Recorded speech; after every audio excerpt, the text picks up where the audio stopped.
Hey guys, time for another weekly video. I thought that what I would do this week is we gave a panel at PAX Dev about indies helping other indies. It was called Lowering the Ladder.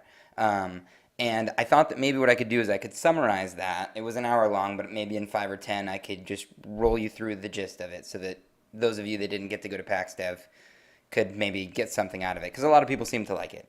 So what's the idea here? There was an article written by Rami Ismail about how the ladder might be getting raised, where indies might not be able to help indies as much as they used to, and that's sad, and that hopefully we can not get there if we could. And so what we did was we decided to make this panel talking about ways in which we, the panel members, which is a bunch of us that live in the Bay Area, have helped each other, and ways that that's worked and ways that that kind of hasn't worked as well, but just our experiences with that. And I think the major through line that we wanted to embed into people's heads is that you're not in competition with other indies. I think a lot of indies end up not helping each other because they have this perception, this AAA perception, which is correct for AAAs, that if I'm launching a game and this person is launching a game, especially if they're in the same genre or in the same time period, that we're in competition with each other. And so by me helping them, that hurts me.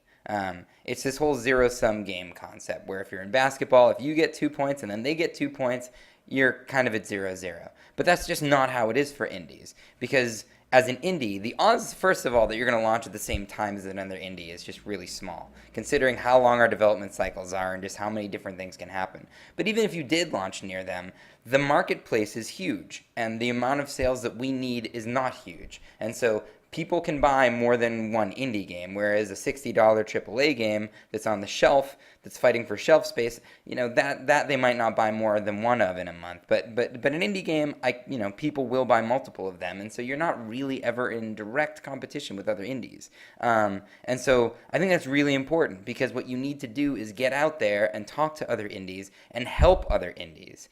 And that just helps everybody, because when you help them, it's going to come back at you, and they're going to help you. And in the grand scheme of things, everything, rising water raises all boats, or whatever the analogy is. So that's kind of the overarching theme of the whole thing. Then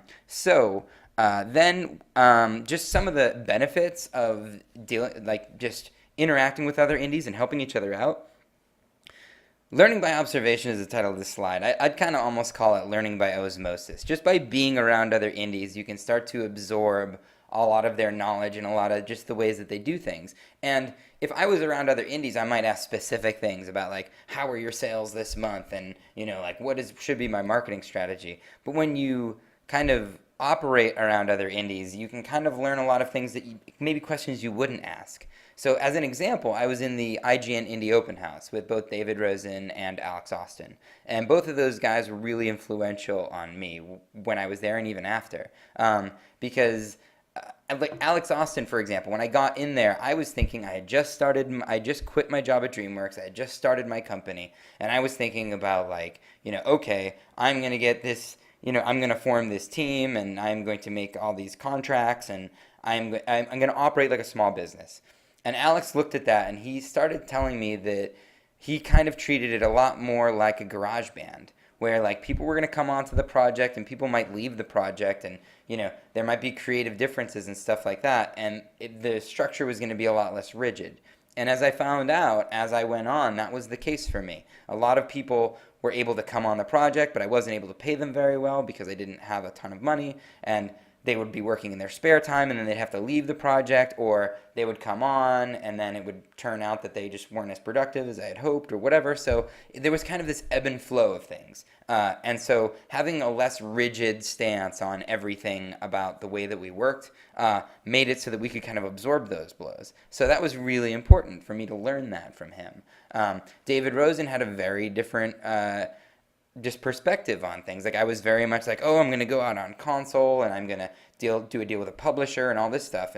And David was growing a community, and he had a huge community at the time, and they had started that really small at Wolfire, and they had grown that over time. And as such, he wasn't having to go through a publisher. He wasn't having to deal with all these things, and he kind of recommended that I talk to the guys over at Valve, and they were great, and Steam worked out awesome for us because they're so flexible and very indie friendly. We were able to do pre-orders off our own website, stuff like that. So just being around other indies sometimes, and I know that those are an example of two pretty well-known established indies, but just being around any indies, you can just learn from each other's experiences. So I think that's really important.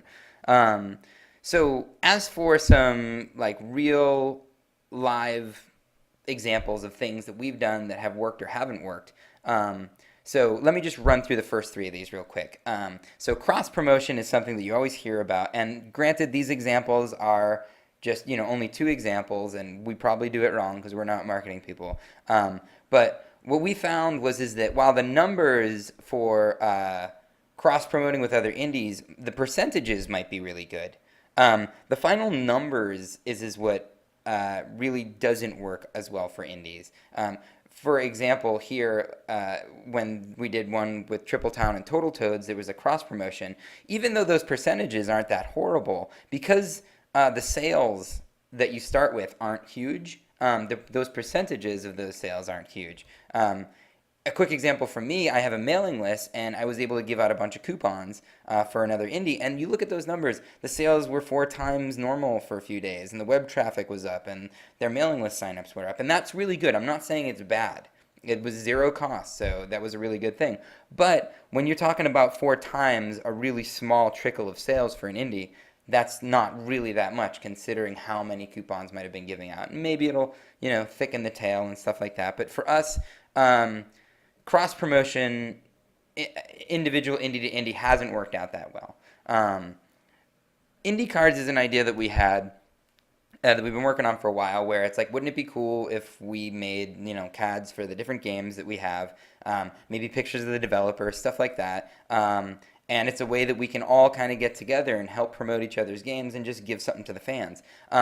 So the problem we had with this, while it does have potential and it is moving along, as you can kind of see, it's really hard to herd so many indies. Like, every indie is doing their own thing and they're spending so much time on their own game. It's really hard to get art assets from them or to convince them to work on something. And for this, you need somebody to do the programming, you need somebody to do, to organize the design of the site and stuff like that. And then you have all these different games. Like, we have friends that have iPhone games and console games and PC games and web games. And so then it gets kind of hard to just get all of those things under one roof, right? So if like you're in one ecosystem like Steam has with their Steam cards, like you can give out badges and you can have the marketplace and all that stuff, but when you're going across all of these things, it gets a little bit more challenging. But I do think that this is really cool that people have come together and that it might work. So we give that a kind of we give that a straight face, not a happy or a sad. Meet and greets, I think we all agree that these are incredibly important for us. And I know that some of you out there might be saying, all right, I go to a meet and greet and it's a bunch of people, like it's a bunch of people that don't even care about games, or a whole lot of students that are talking to me about getting jobs, which I don't think is necessarily a bad thing, but I can understand people being like, all right, I don't get as much out of the meet and greet that I go to as I could. And my answer to that is that there's probably more than one meet and greet that you can go to. If you go to meetup.com, if you go to Eventbrite, if you go to any of the kind of meetup groups online and find one in your area. And if you can't find one in your area, or the one in your area you don't like, then you can always start your own. And I know that sounds kind of like a lot of work, and it is in a way, but really what it's about is regularity. Like, if you go and you find a couple indies in your area whose opinions you value, you can just kind of start meeting up, and if you do it regularly, like once a week or once a month or whatever, and then they'll invite other indies that they know, and it'll grow. And hopefully that will create a small community. Because what you want to do is you want to be talking to them about real things, real issues that you're having, and you want them to be playing your games to see what's good with them and what's bad, because playtesting is really important. Other designers have really good ideas, and for someone like me, I know that it was really huge, because for A Virus Named Tom, we had four player co-op and versus mode, and I don't have four people sitting in an office somewhere. I mean, it was basically Holly and I, and at a certain point, I felt she wanted to punch me in the face if I asked her to replay a level again with me, and that was only two players. So being able to go to a meetup and have three people grab the other controllers and play and see the problems inherent in the design was huge for me. So yeah, so I mean, I guess, and that was the thing. A lot of people asked about that. That's why I'm spending some time on that. A lot of people asked, like, well, if meeting other indies and helping other indies is really important, how do I do that? There's obviously also online communities, TigSource and Reddit and all sorts of places where you can kind of talk to other indies. But yeah, I think the gist of it is that together we're a lot stronger than we are apart, and because we are indies, and this is another quick point I want to make. When I was in console development, sure, I hung out with other game developers, and that was really cool, but it wasn't the same. Because when I hung out as a regular developer with a salary, it was just kind of like, okay, these guys do what I do, and that's nice, and I'll talk to them, but I don't like really need them. And as an indie, we're on this rickety boat out in the middle of the ocean, and then there's someone else that's on that rickety boat out in the ocean, and it's someone that you can cling to and be like, oh my God, we are on this rickety boat out in the middle of the ocean. And so it's just so much more visceral to meet somebody that's doing the crazy things that you're doing and taking the risks and trying to navigate this space, that it's just good mentally to be around people like that and to compare notes and just feed off each other. So anyway, I guess the moral of the story is that, like, definitely help other indies, any indies that you meet, and that'll come back on you tenfold. So yeah, there's my hippy dippy spiel for the week. Hope you guys like it. Yeah, I guess I'll see you next week.